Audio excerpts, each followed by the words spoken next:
మీరు వెళ్ళి Kakinada airport for example వెళ్ళి చూస్తే మీరు సీపోర్ట్లో all of you had seen in 2008 how Kasab and this Pakistani terrorists had entered and created a mayhem in our nation, commercial capital. It all needs little oversight, let go attitude, and it costed us 300 plus lives. And ఇది స్మగ్లింగే కదా ఇవి కదా అని చెప్పి every part ఇప్పుడు petrol ఎంత కల్తీ జరుగుతుంది. మనోహర్ గారికి వెళ్ళి ఒక గౌరవ ముఖ్యమంత్రి ఆయన వెళ్ళి సీజ్ చేయాల్సిన, if vigilance is doing their job well, we don't have to do it. So మాకు ఇవన్నీ మా దృష్టిలో ఉన్నాయి. అండ్ ముఖ్యమంత్రి గారు మొత్తుకుంటా ఉన్నారు ఇసుకని స్ట్రీమ్ లైన్ చేద్దామని చెప్పి. అందరికీ కూడా క్యాబినెట్ కలీగ్స్కి కానీ ఎమ్మెల్యేస్కి కానీ అందరికీ మీకు స్ట్రిక్ట్ వార్నింగ్ అందరికీ కల్పించుకుంటే మీ అందరికీ స్ట్రింజెంట్ యాక్షన్స్ ఉంటాయని. Then what is stopping you to do it? And we are here to do good for people, and we need your support, and we are committed. We are extremely committed for the development of the state. Let me reiterate. And we believe in what we do, what we are saying. It is not going to be comfortable, but we have to put things back on track.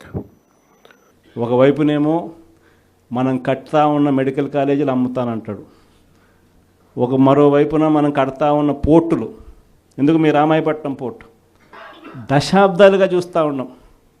ఎవడన్నా port కట్టాడా? ఈరోజు ఆ port దాదాపుగా పూర్తిగా వస్తూ ఉంది. Port పూర్తిగా వస్తూ ఉంది. సముద్రంలో నుంచి షిప్ కూడా తీసుకొని రావచ్చు. అప్పుడే మన ఎన్నికల అయిపోయే టయానికే ఒక బర్త అయిపోయింది. ఇప్పుడు దాదాపుగా రెండో బర్త్ కూడా పూర్తయిపోవస్తూ ఉన్నా. ఇలాంటి పోర్టులు రాష్ట్రం మొత్తం మీద మనం రాకమునుపు 4 ప్రదేశాలలో 6 పోర్టులు కడతా ఉంటే మన 5 ఏళ్లలోనే మనము మరో 4 పోర్టులు కట్టడానికి శ్రీకారం చుట్టాం. అవన్నీ ఇప్పుడు అమ్ముతాడట చెనిక్కాయలకు బెల్లాలకి. ఈ పోర్టులు కూడా అంతే, ఈ మెడికల్ కాలేజీలు కూడా అంతే. ఇది సంపద సృష్టి అని అంటారు. ఇవన్నీ పోర్ట్లు ఉంటే ఈ పోర్ట్ల వల్ల ఉద్యోగాలు వస్తాయి.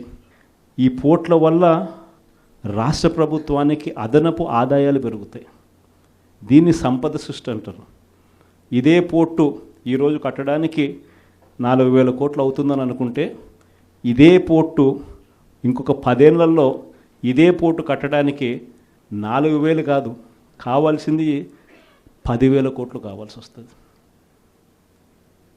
అందుకే దీనిని సంపద సృష్టి అని అంటారు.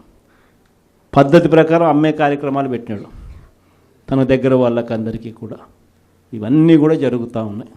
కాబట్టి మనందరినీ కూడా నేను కోరేది ఏంటంటే, అందరూ ఇక పోరు బాట పట్టాల్సిందే.